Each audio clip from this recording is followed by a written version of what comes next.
Ximena Hartsock, welcome to the Partnering Leadership Podcast. Thank you for having me. I'm really excited, Ximena, knowing a lot about your background and story, and can't wait to share some of that with the broader Partnering Leadership community. Now, you were born and raised in Santiago, Chile, and I know your father and his reading had a big impact on your childhood. So, how did that childhood impact the kind of person you have become?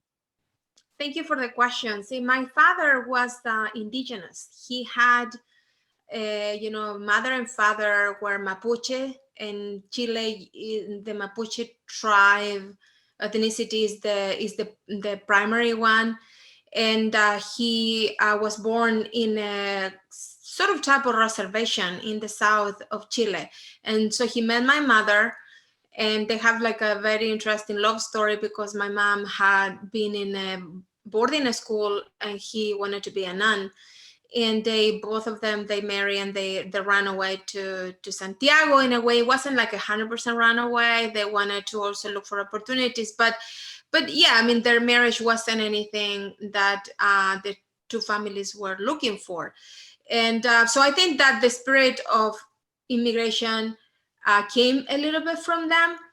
My mother was very much dedicated to the four of us. We were three girls and one boy, and all very close in age. And so that was a lot of work. And my father was the main, a worker in the house. He's the one that provided for all of us. But my father was a very good reader. And while my parents were very humble, they had come to the city without anything, no connections, no money, nothing. My father's reading educated him and prepared him not only to do better over time in his job, but also to guide us through that time because we were born and raised during the dictatorship, where the access to the globalization that we have today, to the news and to pop culture, wasn't accessible for us at the time. And so my father provided a lot of that context with the world because he was a very good reader, and he bought at least two newspapers every Sunday, and he read the paper every day, and he would love to read the paper in a very organized way from top to cover to cover to cover, and I will steal pieces of the paper, and that's my love for reading came from. And a lot of those reading actually were about the United States, because my dad was a very avid history reader, and he kept up with the news about the U.S. as well too. But he knew every president's bio of the U.S. He knew lots of portions of the Constitution of the United States, and he was a very big fan of the process of writing the Constitution. He loved all of the cowboy movies, and so we knew since very young age about John Wayne, and my mother loved Fred Astaire movies, and so I knew about the Ginger Robbins and him too from childhood. So in a way, in a very accidental way, I would say, my childhood gave me context about the United States way before I would even think that I would come and live here. Yes, that's a wonderful story. And it's interesting that your mother and father weren't rule followers to a certain extent, that their love story led them to each other. And even I read that at age 11, you tried to save a classmate from getting expelled, and even led to a protest in your school to let a nun have long hair. Oh yes, we had several um, advocacy activities in my school, and we were, all around 11, and from there we just kind of continue on, and they were all kind of one after the other. And so the nun stories that we were in a Catholic all girls school, but the school was connected to the home of the nuns, and it was this big tree that we will go and climb to, and that's how we learned that the nuns actually had long hair, because we thought all of them were bald because they used they will cover their hair. And it was this nun that we loved, and she was just so wonderful to us. And we saw her one day jumping on a swimming pool, moving her hair and waving it around, and we just, I guess, intuitively know of felt that she really loved to share and move her hair around. And it was just such a without words a connection, women to women, all of these girls on the tree watching, spying really on the nuns. That's what we would do on recess. And then seeing this nun waving her hair from left to right in the air, feeling so happy and free that we thought, that's what she wants to do all the time. So we went around the school and started putting signs and everything, asking the superior nuns to allow this poor nun to show her hair. And we probably got in trouble. I don't remember that part, but I'm pretty sure we did. And we did all kinds of other things. We had a war protest one day where we wrote on the signs. They had cut the water for the every year the junior students, because our school was K-12, they will have the last party. It was a festival of water. Basically, they will throw water at each other, and it was the a little bit of a farewell to K-12 education, because the next year they will be seniors and they had to be worried about transition to college. And so this was like the very last say goodbye to being, just the K-12 student. And it became, a very big tradition in Chile that, you will throw these little bubbles of water to each other. It was just pure fun. But that year they cut they didn't allow them to do it. And so we were much younger. And, I said one day, we have to do something. We have to organize. We need to get them to do something. And we organized the entire school, basically, that anyone that could in the classrooms to come out from the back door while the teacher was teaching at the front. Some of us will sneak out, go to the lab and write posters, come back, sit in class. Other girls will go out, write more posters. And then during recess, we all broke out and did this major protest, completely simultaneous, completely coordinated, with these posters that said, they deserve water, they have the right to water, give them anything, wine will work. And it was all very funny and cute. And they were able to get their last opportunity to say goodbye to their education in the way that every other school in the country was able to do. And I think after that they made it a policy that they couldn't do that, but at least that year we were able to get them to do their way. And we did many other things to save kids from bullying, or save kids from being mistreated by anybody. But I think it was just the fact that being all girls, I felt very free, maybe, or protected by that community, that if we would speak up within ourselves, it was okay. I never felt worried about it, and probably I should have, because my parents were. After all of this, I always got in trouble, but it didn't teach me to stop. So I think it was the beginning of something. Yeah, absolutely. It's obvious that you started your activism very early on, and your parents were at least supportive enough to educate you and inform you to get involved in all these different activities. Yes, they were. Yeah, so Jimena, what then brought you to United States?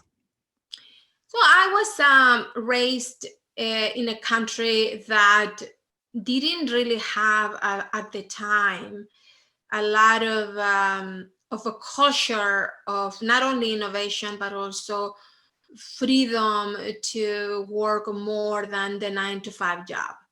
So I felt that men and women, pretty much anyone I knew, they just had the job. And my father was a little bit of an outcast because he loved his job.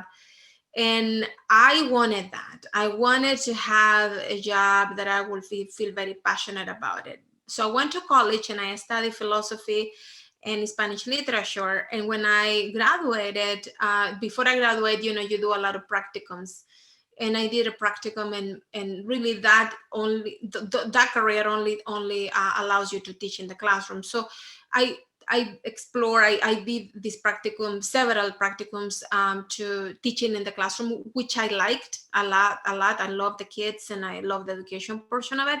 But then I knew right away that that wasn't going to pay the bills. So I had to get another jobs. And that's where I realized the country was very much uh, backwards, because I could not get a part-time job anywhere. It was impossible.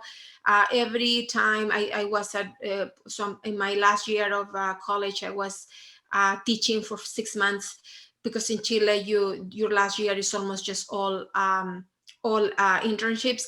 And I couldn't get another job in the evening, and I had been able to work as a bartender before, but not, you couldn't do that while you were working, because the country didn't have the structure for that. Like, it didn't seem also to be part of the culture that you can have a day job and an evening job. And I felt that I had to do all of that if I wanted to make progress in my youth, and especially in the beginning of my career.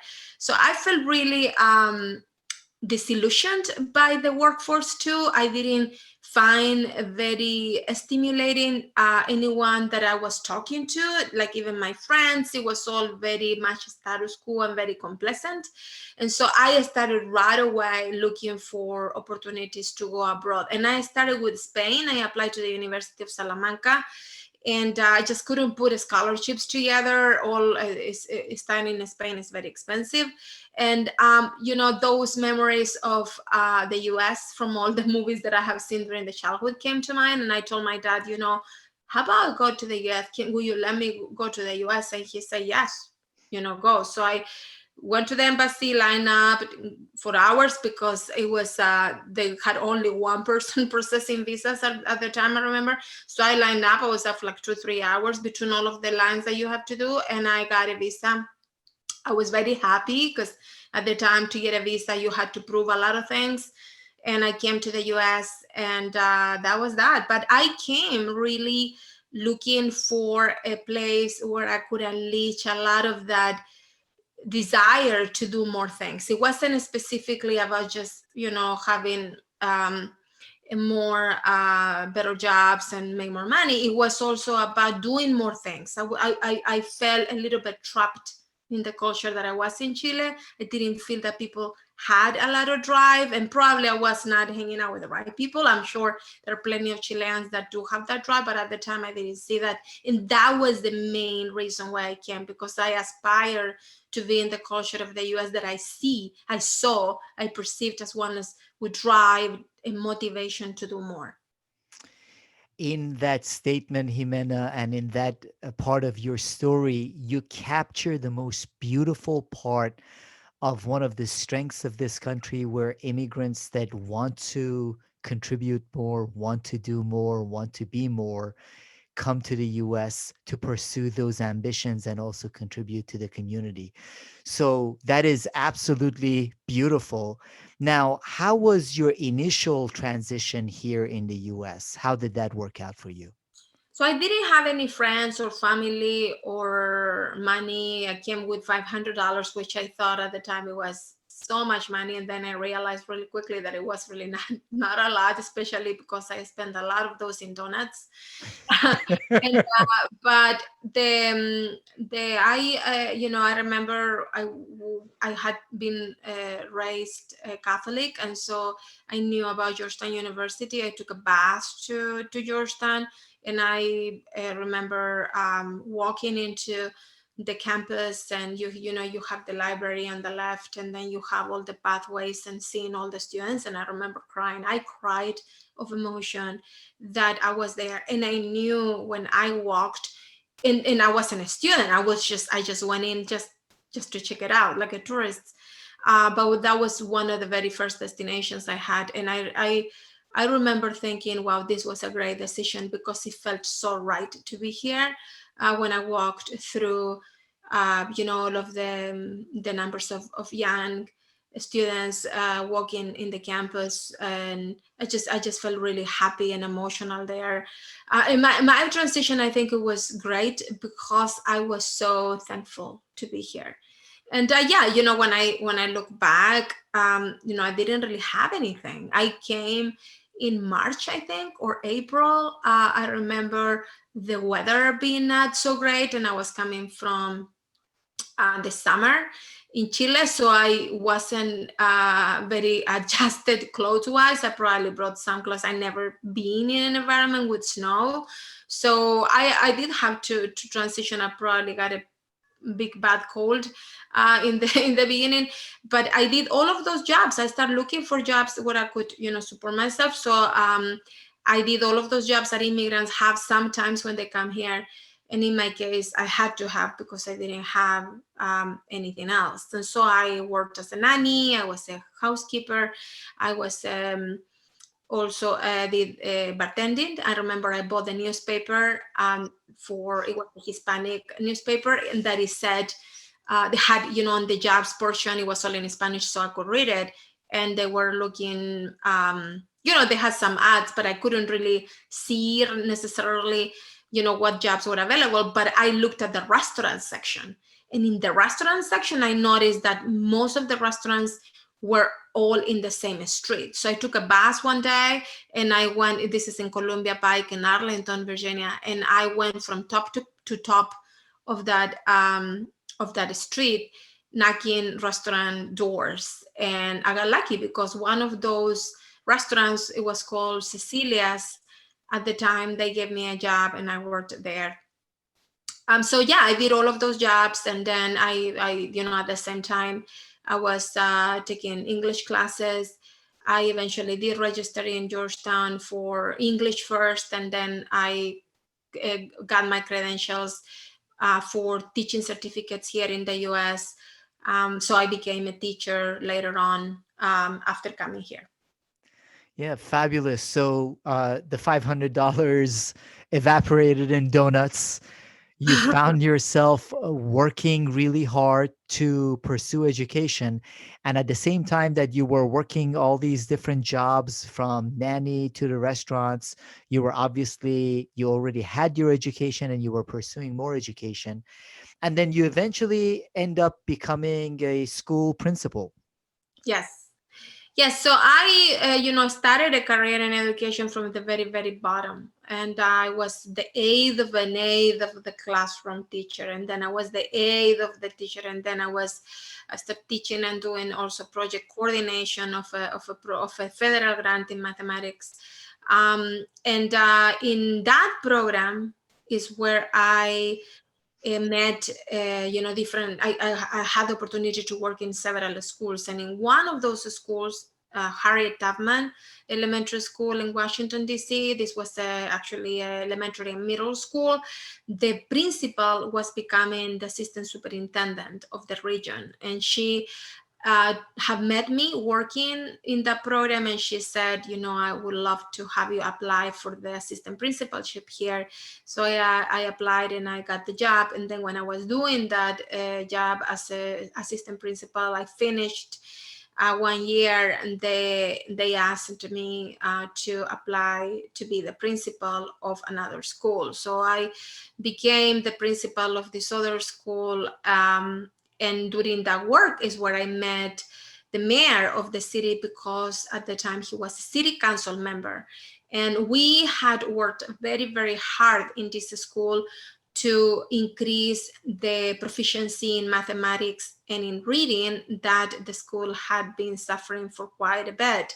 The school was also very divided. We were going through gentrification. It's a school that is in a historic area, but had traditionally been serving kids that were Hispanic or African American. And with the gentrification, the neighbors, that the residents were different type of just background in general, and they were looking for a school that served their needs.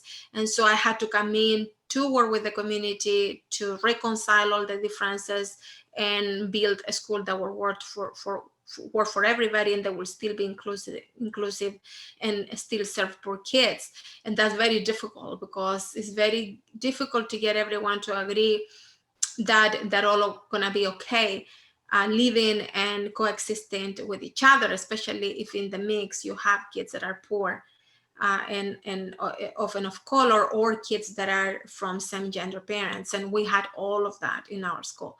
And so I will never say I here ever, because it was definitely not an I, it was a we.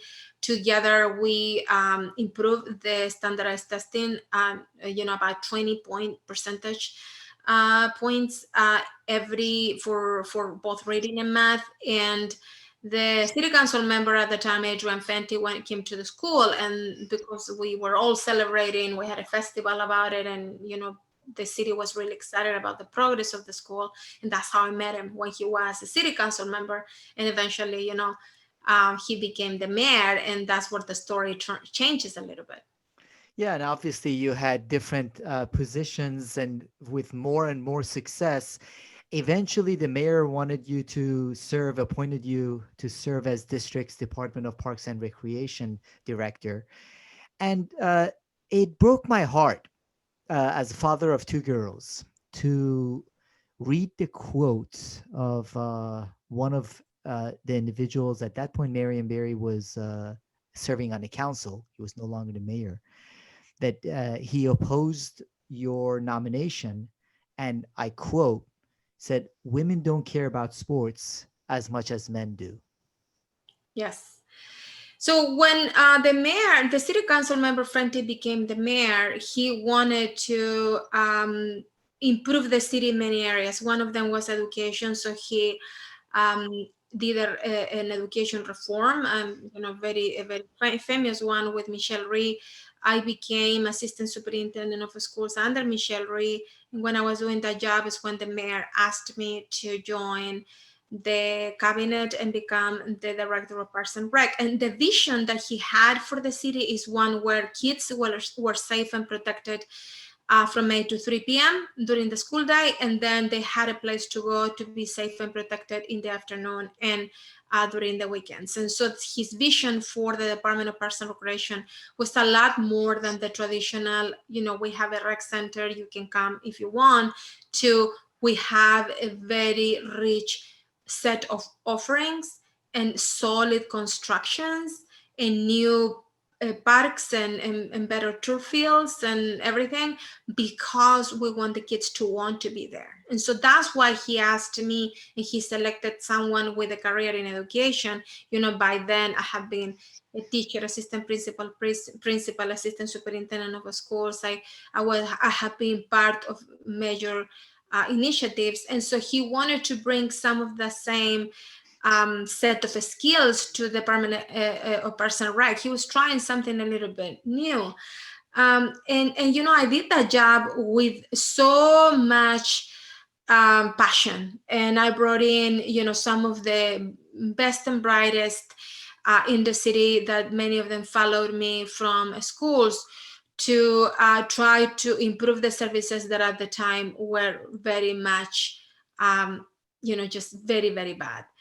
And the city council at the time, Marion Barry was alive, and he was part of it, and he didn't agree with some of the politics of the mayor had, and in a way he decided with others that they will use the opportunity to not confirm me, in a way to show the mayor that they had power and that they could do that. And so it's very interesting that this happened in the same decade, where we have the Me Too movement, where we have so much outrage against women mistreatment, that a city council member not only will say that as a woman I didn't have any knowledge of sports, because he said the quote that he said, but he also said, Hispanic women were not prepared to do a job like that.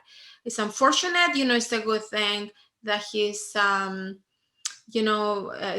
not witnessed the revolution now, because he probably will be embarrassed for his words, but that was quite accepted and acceptable at the time because others within the same city council, didn't raise an eyebrow about it, and you didn't see any protests or anybody saying anything. And in fact, after that, I had to, in a way, reinvent my career because, it doesn't look good when you are not confirmed by a city council. And I had to do it by myself and on my own. It was a very difficult process that left a lot of people in pain, the people on my team and everything. But, it happened without really any consequences for them or anyone that didn't that were actors for the matter.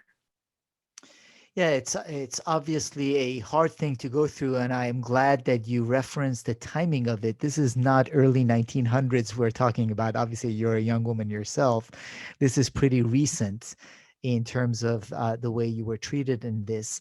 But I imagine both your activism from your childhood, your father reading to you and you being active in a school, and experiences like this led to your desire to get people together to have a voice in their government, leading to starting Phone to Action.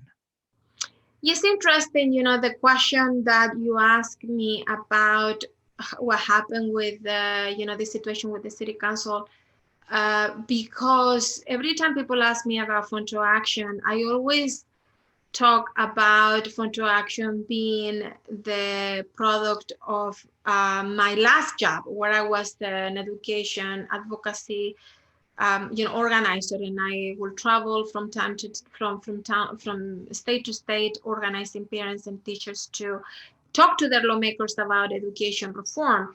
And so I did that after I left the government. But now that you asked me this question after the other question, I think, I remember during that time feeling pretty powerless. I remember feeling voiceless, and I remember not knowing how to defend myself or talk about it. It was so new to me. And I now that I look back, when the mayor asked me to follow to take that on that position, I should have known that that was a little bit of a political move, but I didn't at the time. And I think that has a lot to do with the fact that we don't really talk about everything that, all of the implications sometimes of the moves that we make in our careers, because for women, many times that journey is very lonely. And so that, for men and for women, I think change is difficult. For men and for women today, there is a little bit of disillusion with establishment in general, whether you're a Republican or you're a Democrat. I think that is a sense of, things are not working as the way I wanted, that there is a little bit of nostalgia of the past. And there is definitely a lack of connection with lawmakers. And Phone to Action as a technology for a digital grassroots build that connection. But I think it's also the reflection, the creation of that tool is definitely probably in my unconscious, thinking. I probably was a little bit influenced by all of these experiences together to create Phone to Action. Yeah, you're marrying the activism that again has been running throughout your life with some of your own experiences to bring power to the people.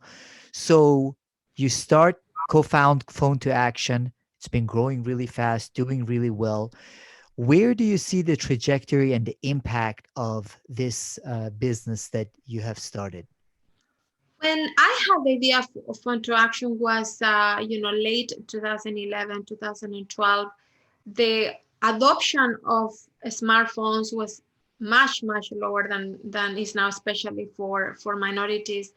And at the time, I remember I was moving from town to town and talking to people, and they will say, I don't know who my lawmakers are, and I don't know how to contact them. So Phone to Action started as a response to the question that I had is, how can we not have any technology that makes it easier for people to connect with their lawmakers easily from wherever device that they have on their hands or on their desktop? So granted, it's going to work on a desktop, it's going to be a set of technology that is accessible on a computer, but it should also be accessible on a phone or an iPad or any device that exists. And so that has been the mantra of Phone to Action since the inception. And our first platform was launched in 2013, and since then it has become really one, if not the pioneer leader technology solution for grassroots advocacy. And for the listeners that never heard of Phone to Action, you have seen Phone to Action in action, perhaps even you have taken action on it in many of the campaigns that are out there to mobilize people on an issue. For example, this year, after COVID, National Nurses Association, National Restaurants Association, Farmers Association have used Fund to Action to advocate on issues. Expedia, Ben and Jerry's, Patagonia, Hallmark are also companies that use Fund to Action for advocacy and now also for elections. So if you are a fan of Billie Eilish or Ariana Grande or Taylor Swift, you probably have used Phone to Action to identify whether you're registered to vote or to find your polling locations or to register to vote. So Phone to Action, this is a long answer to your question, but Phone to Action really has to stay very close to the vision that it had from the very beginning. But now, it's definitely a more mature company. We had several rounds of venture capital. We were got a growth funding round last year from a private equity firm, and where we started a process of acquisitions and the growth that you see today with the company. We are in the US, in all states of the US. We're in Canada, in Australia, and in Europe. And the vision of democratizing policy making and making and giving people tools to hold their lawmakers accountable and to talk to them in the manner that they prefer at any time, that vision continues strong to be, but the technology is even more empowering than ever was. It's a powerful tool and a powerful story and a powerful system for giving power to the people that are responsible for making change happen in the society. And you're doing a fabulous job with that. So now, Ximena, you've had a pretty unique experience, both as when you were growing up and then as an immigrant to the States, now as a successful founder of an organization that is having an impact.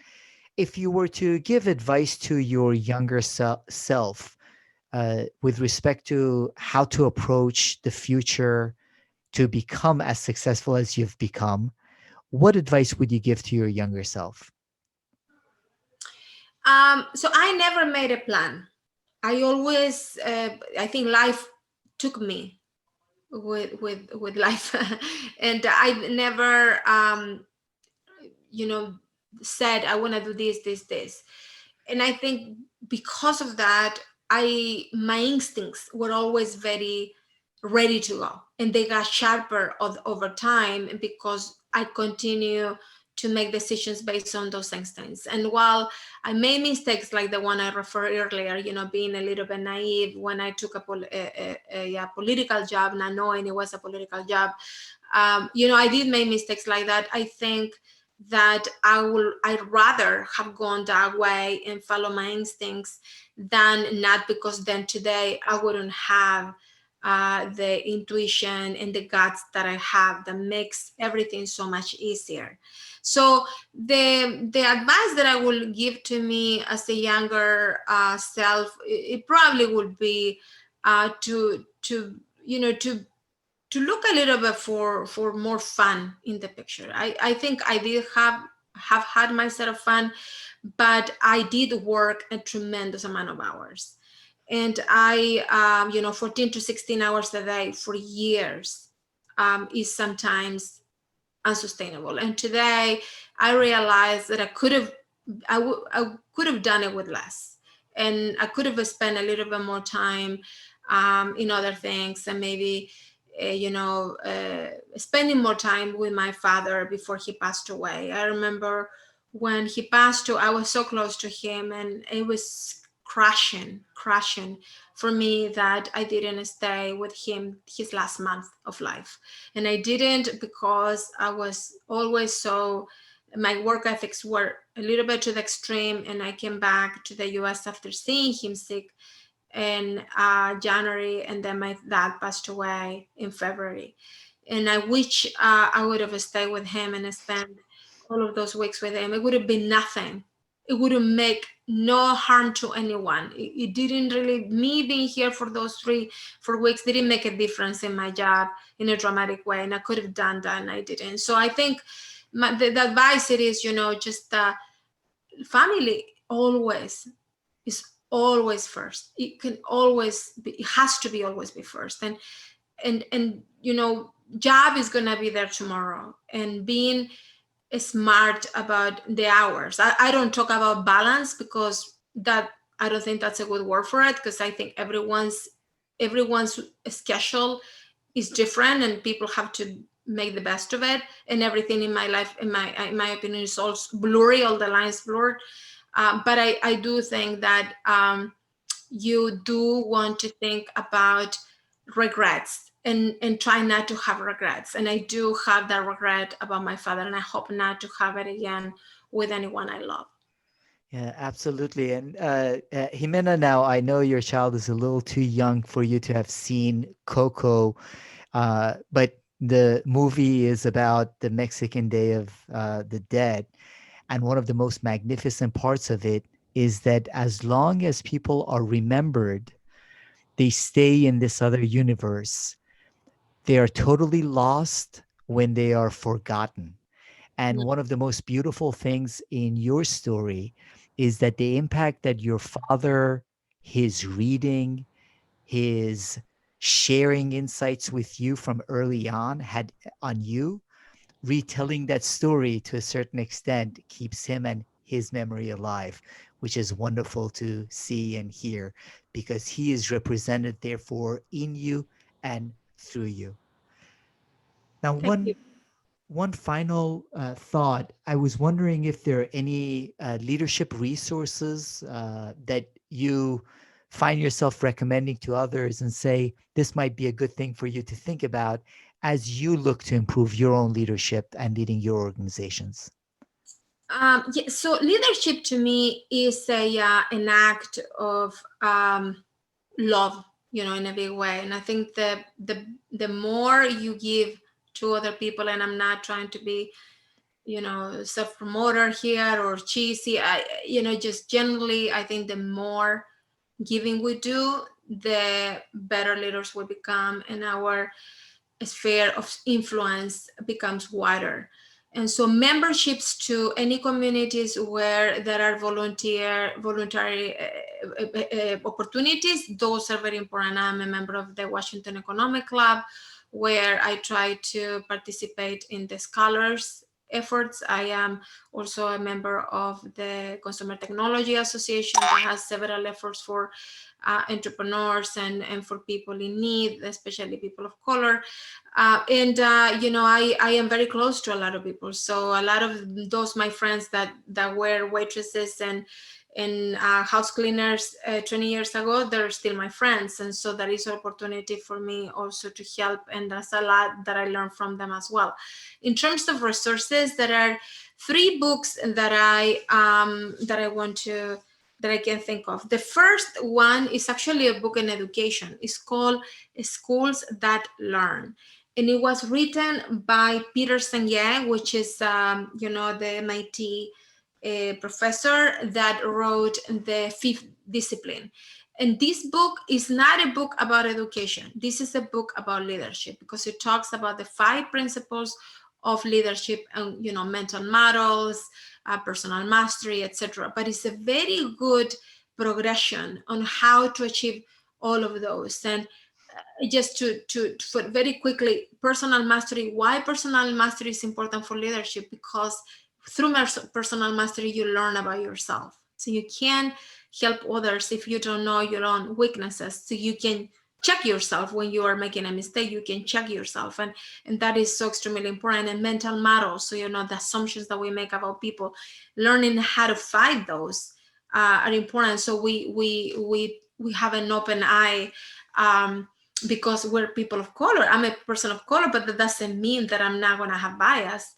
You know, I can have bias too against others. So it's as important to check ourselves. And then the other book that I really like is Ninja Innovation. It was written by Gary Shapiro, and this book is all about technology and consumer electronics innovation, and also the journey of it. And it's very interesting. It was a good crash for me into technology, and I appreciate everything that Gary has there, because he has a lot of vignettes about, you know, times where Bill Gates and Zuckerberg were in the same room, and it's just very interesting. And the last one is this one. You probably seen it, Mahan, is the How to Lead book. I'm actually just reading this book, and it was written by David Rubenstein. It just came out a couple of months ago, and it's about the wisdom from the world's greatest CEOs. You know, you have here people like Bill Gates and you know, Jeff Bezos, but also RGB is in it, and I'm really looking forward to read the way that they exercised and learned to become better leaders. Fabulous. What great recommendations of resources. And more importantly, what a magnificent life story where you have pursued your aspirations, have been impactful, have worked at all levels within the society, moved yourself up, educated yourself, started a impactful organization. So I'm sure you're going to accomplish many more great things. And I look forward in the future catching up again with you, Ximena. But thank you so much for sharing your story, your passion, and your vision with the audience of the Partnering Leadership Podcast. Thank you so much for having me, and thanks everyone for listening.